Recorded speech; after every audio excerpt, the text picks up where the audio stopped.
High everyone, स्वागत छ तपाईहरुलाई फेरि पनि अर्को एउटा नयाँ भिडियोमा। फ्रेन्ड्स, धेरै लामो समयपछि फाइनली आइटेलले आफ्नो S20 स्मार्टफोनलाई इन्डियामा लन्च गरिसकेको छ र यो स्मार्टफोनलाई भने एकदमै अनबिलिभेबल प्राइस पोइन्टमा लन्च गरिसकेको छ।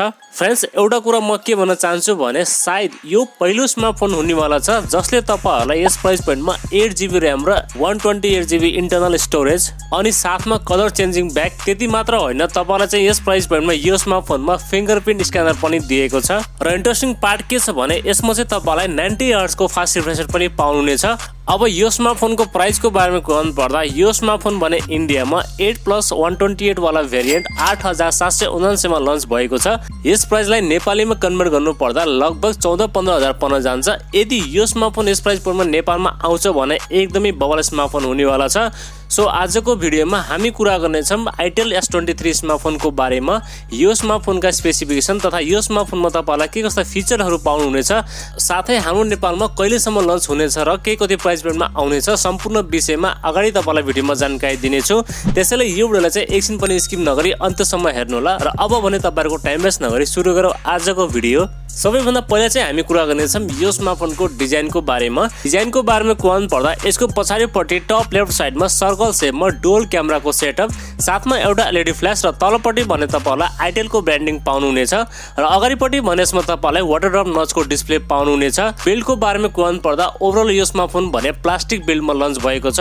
फ्रेन्ड्स, यसको ब्याकमा चाहिँ ग्लोसी फिनिश भएको कारणले यो स्मार्टफोनको इन ह्यान्ड फिल भने एकदमै राम्रो रहेको छ। प्राइसिङ अनुसार भने यो स्मार्टफोनको बिल्ड क्वालिटी र डिजाइन भने एकदमै राम्रो रहेको छ। र डिस्प्लेको बारेमा कहनु पर्दा तपाईलाई भने यो स्मार्टफोनमा 6.6 इन्चको HD+ IPS LCD प्यानल पाउनुहुनेछ। साथमा 20:9 को एस्पेक्ट रेशियो र 270 को PPI डेन्सिटी रहेको छ अनि साथमा तपाईलाई यो डिस्प्लेमा 90Hz को फास्ट रिफ्रेश रेट पनि दिएको छ। फ्रेन्ड्स, ओभरअलमा डिस्प्लेको बारेमा भन्नु पर्दा डिस्प्ले भने यस प्राइस पोइन्ट अनुसार एकदमै राम्रो रहेको छ।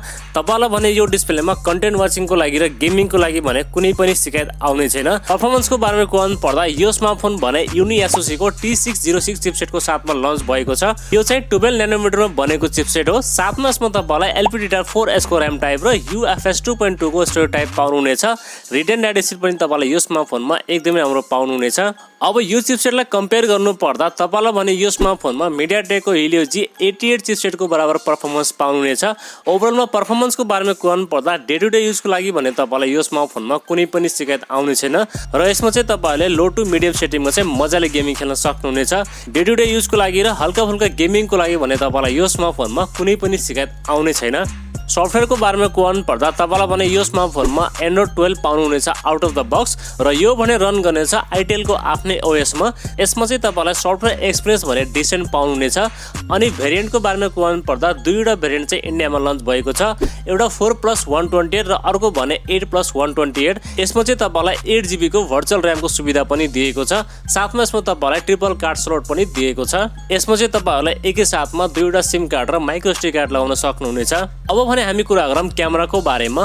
क्यामेराको बारेमा कहनु पर्दा यसमा भने तपाईलाई 50 मेगापिक्सल को प्राइमेरी सेन्सर र अर्को भने VGA सेन्सर पाउनुहुनेछ। त्यसैगरी सेल्फी क्यामेरा भने यसमा तपाईलाई 8 मेगापिक्सल को सेल्फी क्यामेरा सेन्सर पाउनुहुनेछ।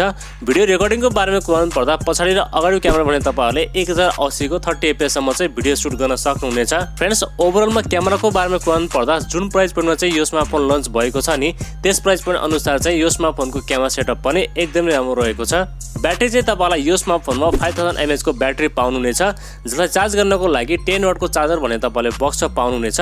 ब्याट्री ब्याकअप चाहिँ तपाईलाई यो स्मार्टफोनमा 1 या 1.5 दिनको चाहिँ मजाले पाउनुहुनेछ। प्राइभेसी एन्ड सेन्सरहरुको बारेमा कहनु पर्दा तपाईलाई भने यो स्मार्टफोनमा साइड फिंगरप्रिन्ट स्क्यानर पाउनुहुनेछ। साथमा फेस अनलक पनि पाउनुहुनेछ। चार्जिङको लागि type C port, 3.5mm jack पनि तपाईलाई यसमा दिएको छ। र स्पिकरको बारेमा कहनु पर्दा तपाईलाई भने यो स्मार्टफोनमा सिंगल स्पिकर पाउनुहुनेछ जसको क्वालिटी भने डिसेन्ट रहेको छ र बाँकी सबै बेसिक सेन्सरहरु भने तपाईले यो स्मार्टफोनमा पाउनुहुनेछ। सेन्सरको मामलामा यसमा तपाईलाई कुनै पनि शिकायत आउने छैन। फ्रेन्ड्स, अब भने हामी कुरा गरौँ यो स्मार्टफोनको प्राइसिङको बारेमा। यसको 8+128GB भने इन्डियामा 8779 मा लन्च भएको छ। यदि यो स्मार्टफोन भने हाम्रो नेपालमा 14-15 हजार सम्म आउँछ भने एकदमै बवाल स्मार्टफोन हुनेवाला छ। अब नेपाल लन्च डेटको बारेमा कुरा पर्दा अहिले भने हामीलाई यो स्मार्टफोनको कुनै पनि अपडेट मिलेको छैन। अपडेट मिलेपछि हामी तपाईहरुलाई यो स्मार्टफोनको डेडिकेटेड भिडियो बनाएर आफ्नो च्यानलमा राख्नेछौँ।